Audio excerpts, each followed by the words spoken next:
Right. I know from experience because I went to Apollo myself, and they weren't kidding when they said there's the roughest crowd you're ever going to play for.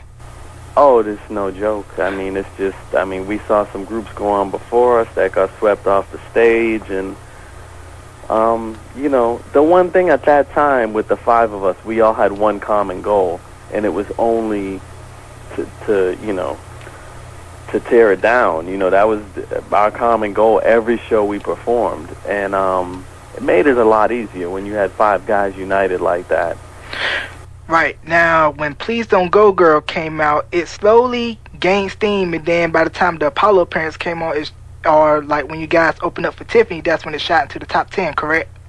Yeah, well, it was kind of bubbling, and then we got the opening slot on the Tiffany tour, that's a funny story because we had to basically audition while Tiffany and her manager ate dinner in her dressing room. Wow. And we performed like while they were eating, standing right in front of her with hardly any room to do anything. Wow. So One of the most humiliating experiences of my life, believe me. It's like, I mean, come on, you couldn't have taken the time to bring us into like a room, and you know what I mean? Yeah. And so we got that gig, and through that tour, that summer tour, really helped us because we got to hit a lot of radio stations. The crowds weren't very receptive to us. They were there to see her. But from them few people in the crowd that liked us, it just started to spread from there. And it took like 20-something weeks for the single to go top 10, for Please Don't Go Girl to go top 10. Mm-hmm. Now, when you guys auditioned for Tiffany Tour, it was kind of like you had the Crush Groove moment, like when LL went into audition for the record company in the movie Crush Groove, and they said audition was over, and they hit the boombox and went to radio. Yeah, it was just like that. There actually was a boombox, and we put the cassette in, and we started dancing right in front of her. And I gotta tell you, man, I'll never forget that because it was sometimes just the sacrifice of pride you have to make in the music business was just something I kind of kept telling myself for years after that. I hope I never have to be that and be in that position again, because it was pretty humiliating, but then in the same breath it was worth it because we got to open for her, and we wouldn't have had the success we had without that tour. Right. Now, when was it the moment for you that you noticed that, man, we finally arrived? I would say we did that summer tour with Tiffany, and then we did clubs for the next 8 months, which basically we could have been performing in front of 10 people to 1,000 people. It would vary depending on the event and if it was a radio station show or whatever. But then the next summer, we were going to do the Tiffany and Us again, and this is when the Right Stuff had started to break. And the first night, we opened for her. And when we got off the stage, I would say about 75% of the crowd left. Wow. And, honestly, Tiffany's a really, wonderful girl. I felt really bad for her. But that's when we kind of knew, wow, these people are really here to see us. And it's that was, a moment I'll never forget. And then the next night, she opened for us, and it stayed that way for the rest of the tour. Now the dance for the Right Stuff, like the I believe I kind of seen that like with Morris Day and the Time. Like, who did the choreography for the Right Stuff? You know what, man? That dance will haunt us forever.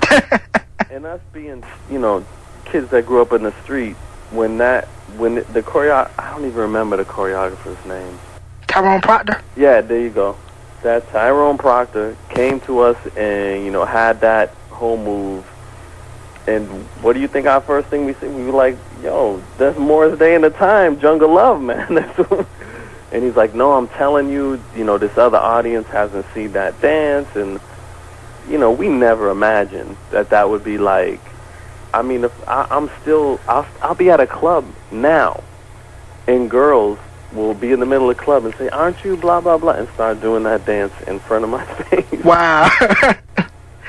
Wow. And it's almost about to be 20 years since Hangin' Tough. Yeah, it's just 1988. Yeah. I was 3 years old at the time, so, by me I was born in 85, so I really didn't see the phenomenon first time around. I later discovered that, but we're going to get into that later. Now, Danny, come on. We got to keep this question clean. What was the wildest thing a girl has ever done to get to the New Kids? If we got to keep it clean, I can't really say many of the things because there's some wild things some girls have done. Yeah, let's keep it PG-13. I'm trying, man, but you got to really use your imagination on that question because most of these girls was basically willing to do anything. And that's about as PG as I could keep it. Wow. So basically, you could get what you want in that department if you catch my drift. Yeah. They could get to us if they knew the right avenues to go down. Right, because I had saw in the E-Trial story, they were talking about how moms would check in their daughters and her friends to go up and down the hotel to rummage through you guys' rooms, girls scaffolding trees, and some of them know where you guys are staying even though you have aliases before the bus even pull up. Yeah, they have their own network. Back then they had their own network, and you got to give it to them because this is, the internet was just starting and all that, but these girls still knew how to figure out where we were, what we were doing, where we were going to be, and they would be there. Right. Now, were you guys listening to New Edition prior to New Kids, or did you listen to New Edition during that period? Nah, we were fans from when they first started, since, Candy Girl. They were like, we always, looked up to them. They were like an inspiration to us. I remember going to one of their shows at, in an arena and just being in awe. And this is when we were just starting out as a group, but they were huge. And for us, they're sometimes it's a little strange because the whole phrase boy band comes from us, and then that's what they call that kind of group. But New Edition for us was really the ones that started that, because you can go back to the Osmonds and Jackson 5, but they were family groups, and New Edition was like really the first boy band, right? And they were just we modeled ourselves after them. Definitely, because I interviewed Brooke Payne a couple of months back, and he said that he did some choreography for you guys. Oh, he was Brooks, my boy. That's like, those were some of the funnest times in the group when we finally got the chance to. This was on like Step by Step. He got involved with us then, and it was incredible to work with him because he's from Boston, so there's automatically that bond. But then just he did so many things that we had loved with New Edition that it was just like an incredible experience to be able to work with him. Yeah, so it's a good thing you setting the record straight because, both groups came from a restart, so basically there was no love lost for New Kids and New Edition. Nah, they came to our shows, we went to their shows. I'll never forget one of my greatest memories being on tour is we were doing a show, and it was like Ronnie, Mike, Ricky, I think Ralph was there. They was all standing, we had, a special VIP section in the crowd and like giving us a standing ovation. Wow. Like at one of our shows, and I couldn't believe it. I was like, are you kidding me? These guys are like seriously our inspiration, and with everything, performance-wise, musically, vocally, we looked up to them in every way. Now let's go into the step-by-step period. Mm-hmm.